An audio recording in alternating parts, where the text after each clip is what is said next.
Rivals Tap House and Grill is the area's go-to spot for the best in food and drink. Meet up with your friends and catch your favorite sporting events on over 20 high-def flat-screen TVs and our 120-inch projection screen. Rivals can handle your large or small parties and is an awesome spot to put on your fundraising events. Weekly food and drink specials including gourmet burgers, wings, pizza, homemade soup, and salads. Rivals also stocks a large selection of craft and domestic brews. Rivals Tap House and Grill, the official gathering spot of 3 Point Podcast, located on the corner of Shiawassee and M21 in Corunna.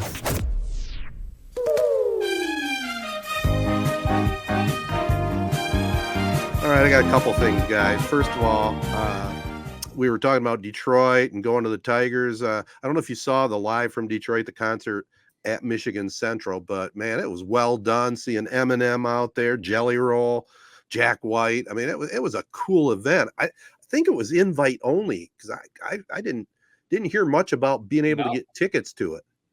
I was going to say, I didn't really hear much about it at all until I started seeing all the clips popping up on social media. And I was like, what is this concert that everyone is at? But it definitely looked cool. It was like a surprise party. I mean, the headliner is, Eminem played like a perfect set. Welcome to Detroit brought out, I think it's like Trick is the guy's goddamn name. Played a lot of the kind of Detroit hits. But I mean, he's like the hottest thing right now. That was actually kind of ironic you brought that up. I didn't even think about the concert.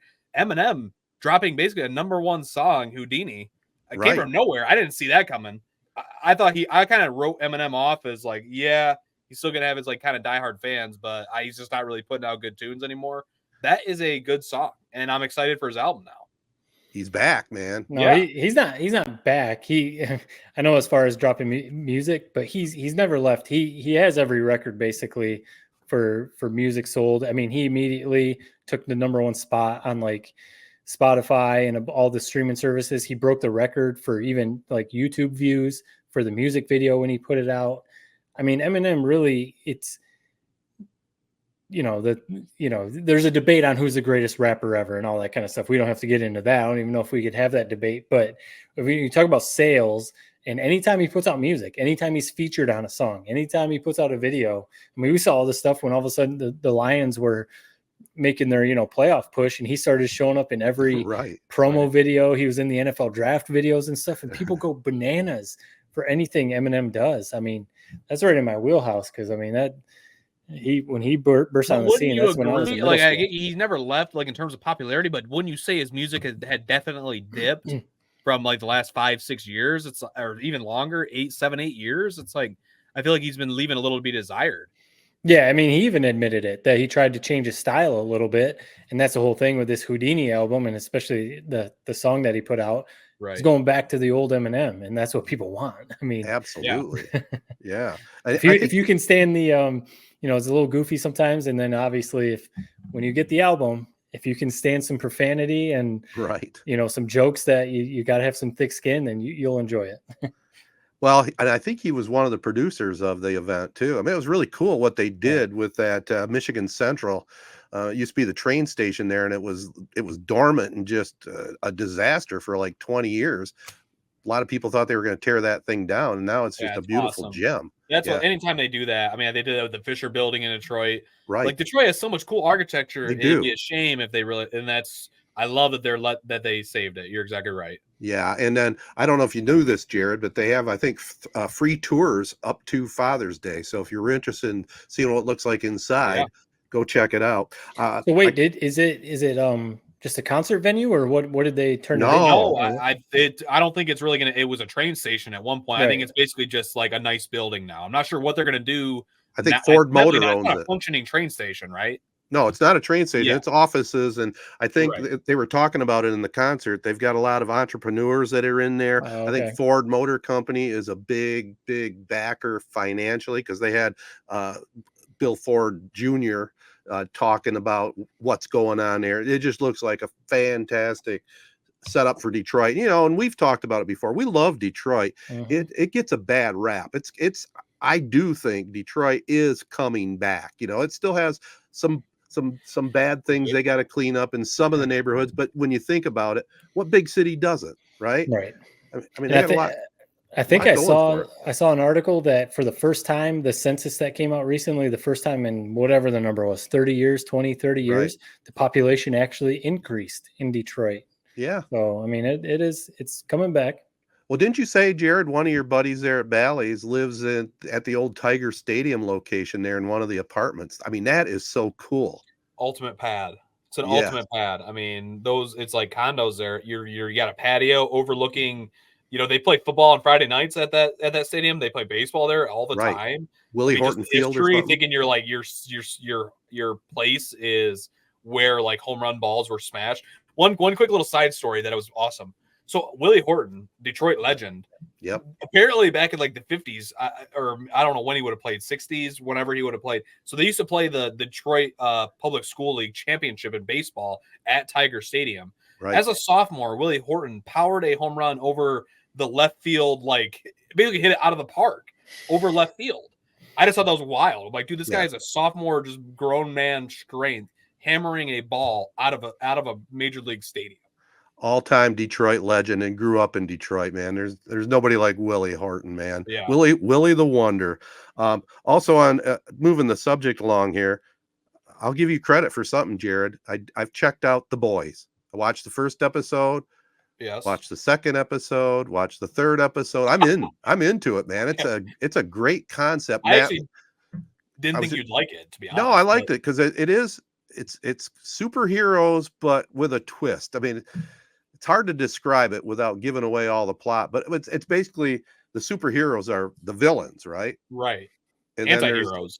Yeah. Anti-heroes, yeah. And it's pretty interesting. I like it. What I like about it, it's not your standard superhero movie, which they're all predictable. This has got a cool back plot, and it's definitely kind of an R-rated type of show. And I like one of the lead characters, Jack Henry Quaid. I didn't realize it. I figured it was Dennis Quaid's son, Dennis Quaid, and Meg Ryan. Really, I think the actor that's like had a rent, like the Homelander. Honestly, I don't know the guy's name, but him as Homelander in that show is like, it's the most hateable character, and he plays it perfectly. He's the star of that show. Yeah. So I look forward to actually Amazon watching Prime. Yep, Prime, it's on Prime. Yep.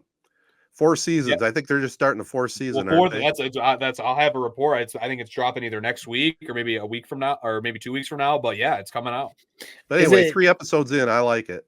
Is it a like action? Is it comedy? Is it drama?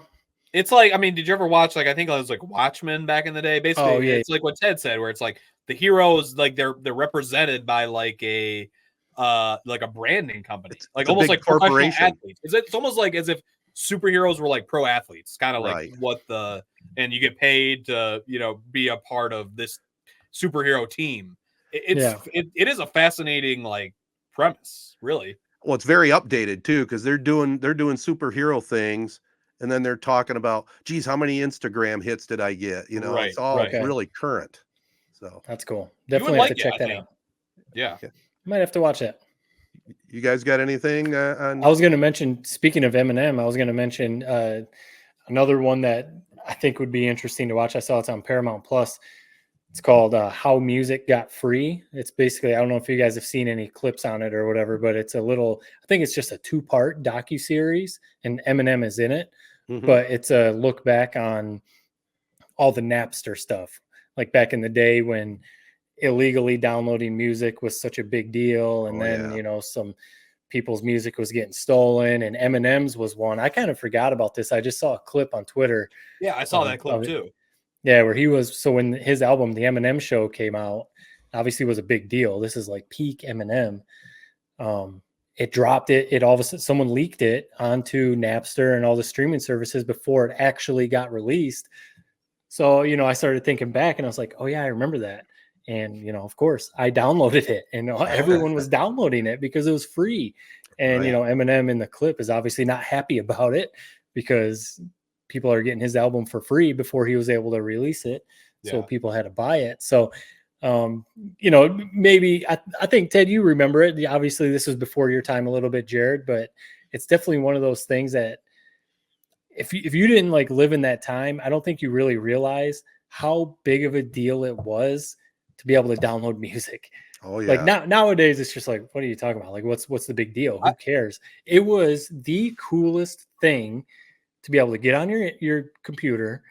It was still kind of like mind blowing. Like, how does this even work? What was Putting download this in, free music? That right, was and the download thing. it for free. And it was like, yeah, it was illegal, but like, I don't know. No one really knew what was going on. So who really cares? A CD burner was the coolest. If you had a burner on your computer and you could make CDs, like if you didn't live in that time, right, it was the coolest thing to experience when you could make your own CDs. So I'll be interested to watch it though. I think it actually came out today. I think it's out now. Yeah, it actually looks I saw that clip. I was like, what is this? Like an Eminem documentary? That's interesting that it's like what it's about. And I'm actually intrigued. Yeah. I was at the very tail end of the whole Napster. Actually, it was LimeWire by the time I got around to it. My brothers, I didn't really know nothing about it. It was like a death sentence for your iPod, or it's like basically like it was like a short-term gain. My brothers made sure to load it up with LimeWire virus riddled software, and it's like my iPod, brand new iPod, is like broken a year. So I was like, yeah, that was cool for a second, but it's like, who really won here? Yeah. So, no, everyone's home. That's what happened. Everyone, it was at the time when, if you were lucky enough to be able to have a computer in your house, your family was able to have a family computer. Right. And then you start downloading all this music and it's just full of viruses. And then, your parents are pissed off because you've ruined the family computer, and you're probably doing it on dial-up. So it takes hours to download the song. Yeah. I mean, I would connect, because there for a little bit, we only had the one line. After a while, we use it so much, we did actually get a second phone line, one for the computer, for the internet. Right. I would connect right before we all went to bed, and I would start like 9 songs. I'd wake up in the morning and I'd run down there, and it'd be like, oh, someone must have called because it disconnected halfway through or something. You'd be all pissed off. So God, that sucks, man. It's crazy. I came around at the right time. Yeah, that's for sure. That definitely has improved slightly from those days of the dial-up, for sure. Yeah. All right, guys, good stuff as always. I think we got ourselves a podcast. I want to thank the great folks at Memorial Healthcare's Wellness Center. Join the Wellness Run Club, headed by running experts Rachel Smith and Ben Jacobs. How about that? Noah's brother Ben helping out. It's a great way to get in shape. Get ready for the second annual Go Blue, Go Green 5K on October 5th. For more details, contact Memorial or go online at memorialhealthcare.org. Also want to thank our other partners, the ALS Association, AZ Branding Solutions, Jacobs Insurance Agency, Corey Shook and Associates Real Estate Services, Nelson House Funeral Homes, Rivals Tap House and Grill, and Success Group Mortgage and Servicing. Don't forget, give us a rating, pass on any comments or questions via social media at 3point Pod, or email us at 3pointpod@gmail.com. Chi-Town, our buddies, they're going to be rocking and playing some country music on June 13th at the Rackham Park in Fenton, Michigan. And get on out and see the boys. That's it. Peace and love, everybody. Be kind. Thanks for listening.